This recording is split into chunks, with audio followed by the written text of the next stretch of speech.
જૂનાગઢ ગીરના જંગલમાં ધોધમાર વરસાદ વરસ્યો છે। જૂનાગઢથી આ સમાચાર મળી રહ્યા છે। જૂનાગઢના ગીરના જંગલમાં ધોધમાર વરસાદ વરસ્યો છે। ગીરની નદીઓમાં ઘોડાપૂર આવ્યું છે તો જોશીપરા અંડરબ્રિજમાં વરસાદી પાણી ભરાયા છે। ત્યારે પાણી ભરાતા વાહન વ્યવહાર પણ બંધ થયો છે। તો છેલ્લા 3 દિવસથી અંડરબ્રિજ બંધ હાલતમાં છે। ત્યારે જૂનાગઢનું નરસિંહ મહેતા સરોવર પણ ઓવરફ્લો થયું છે। ગિરનાર દાતાર પર્વત પર ધોધમાર વરસાદ વરસ્યો છે તો આસપાસના વિસ્તારોમાં પાણીના સ્તર ઊંચા આવશે તો પાણી ભરાતા વાહન વ્યવહાર બંધ થયો છે। તો છેલ્લા 3 દિવસથી અંડરબ્રિજ બંધ છે। તો જૂનાગઢથી આ સમાચાર। ગીરના જંગલમાં ધોધમાર વરસાદ વરસી રહ્યો છે ત્યારે ગીરની નદીઓમાં ઘોડાપૂર આવ્યું છે તો જોશીપરા અંડરબ્રિજમાં વરસાદી પાણી ભરાયા છે ત્યારે પાણી ભરાતા વાહન વ્યવહાર પણ બંધ થયો છે। તો છેલ્લા 3 દિવસથી અંડરબ્રિજ વરસાદી પાણી ભરાઈ જવાને કારણે બંધ છે। તો જૂનાગઢનું નરસિંહ મહેતા સરોવર પણ ઓવરફ્લો થયું છે। આ સાથે ગિરનાર દાતાર પર્વત પર ધોધમાર વરસાદ વરસ્યો છે। ત્યારે આ સમગ્ર મુદ્દે સંવાદદાતા અમર બખાઈ આપણી સાથે લાઈવ જોડાઈ ગયા છે। જી અમર, જૂનાગઢમાં ગીર જંગલમાં ધોધમાર વરસાદ વરસી રહ્યો છે અને છેલ્લા 3 દિવસથી અંડરબ્રિજ પણ બંધ છે। બાકીની કેવી છે ત્યાંની તારાજી?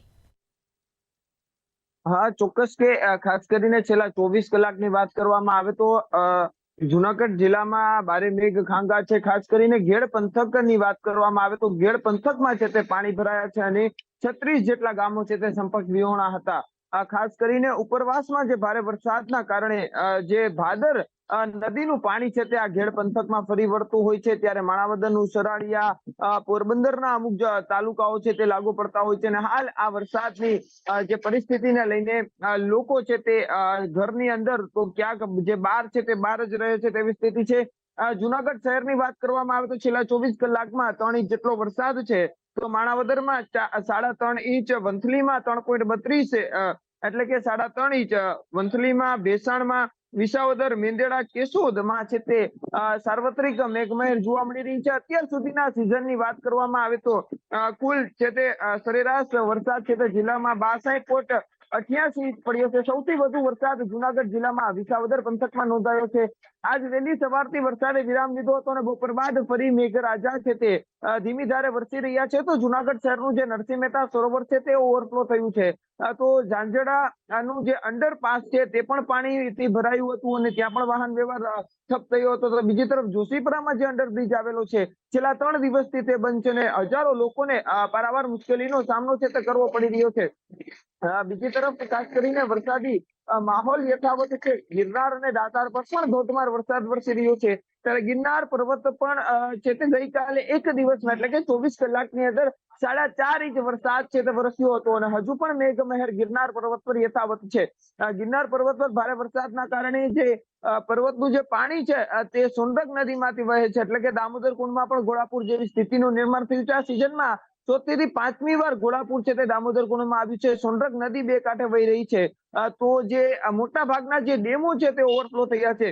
ખાસ કરીને જે માહિતી મળી રહી છે જુનાગઢ જિલ્લાના ડેમોની પરિસ્થિતિની તો જે ડેમની અંદર ભારે વરસાદના કારણે ડેમ છલોછલ થયા છે જેને લઈને હાલ જ્યાં પણ ગંદકીનો માહોલ છે ત્યાં મહાનગરપાલિકા દ્વારા સફાઈની કામગીરી છે તે કરાવવામાં આવી રહી છે। તો 34 ડેમોમાંથી 20 જેટલા ડેમો છે તે ઓવરફ્લો થયા છે જેમાં સિંચાઈ વિભાગ હસ્તકના 20 પૈકી 17 ડેમો ઓવરફ્લો થયા છે તો પંચાયત હસ્તકના 14 પૈકી 3 ડેમ છે તે ઓવરફ્લો થયા છે। એટલે ચોક્કસથી કહી શકાય કે હજુ પણ વરસાદની જે આગાહી છે ને જેને લઈને લોકો હવે એવી પ્રાર્થના કરી રહ્યા છે, ખેડૂતો એવી પ્રાર્થના કરી રહ્યા છે કે હવે તો આ મેઘો છે તે ખમૈયા કરે। કારણ કે ઘેડ પંથકની સ્થિતિ એવી છે કે લોકોને ઘરમાં તો ઠીક પરંતુ મેડીએ ચડીને આખો દિવસ અને 24 કલાક વિતાવવી પડે છે। એસડીઆરએફની ટીમ પણ સતત ત્યાં ખડે પગે છે ઘેડ પંથકમાં ને ત્યાં છે તે રેસ્ક્યુ કરવામાં આવી રહ્યા છે। આજે જ એક માણાવદર પંથકમાંથી એક વૃદ્ધનું રેસ્ક્યુ કરવામાં આવ્યું તો કાલે 7 લોકોનું રેસ્ક્યુ કરવામાં આવ્યું હતું। જ્યારે માંગરોળનું જે ગેળ બગસરા ગામ છે ત્યાંથી પણ કાલે છે તે રેસ્ક્યુ છે તે એનડીઆરએફની ટીમ દ્વારા કરવામાં આવ્યું હતું। તો બીજી તરફ આજે આગાહી એક સામે આવી રહી છે કે હવે આજે ભારે વરસાદ બાદ વાવાઝોડું પણ આવી શકે છે એટલે વાવાઝોડાની સ્થિતિને લઈને પણ હવે દરિયા જે બંદરો છે ત્યાં પણ સાવચેત રહેવાની સૂચનાઓ આપવામાં આવી રહી છે। તો માછીમારોને દરિયો ન ખેડવાની પણ સૂચના આપવામાં આવી રહી છે. એટલે ચોક્કસથી કહી શકાય કે તંત્ર એલર્ટ મોડ પર છે, પરંતુ મેઘરાજા ખમૈયા કરે તેવી પ્રાર્થના સૌ કોઈ કરી રહ્યું છે. જ્યારે ખેડૂતો પણ મુશ્કેલીમાં મુકાય છે ને મોટા ભાગનો પાક ખેડૂતોને નિષ્ફળ જાય તેવી ભીતિ છે. જી, અમારી સમગ્ર માહિતી બદલ આભાર. તો જૂનાગઢમાં ધોધમાર વરસાદ વરસ્યો. છેલ્લા 3 દિવસથી અંડરબ્રિજ બંધ હાલતમાં.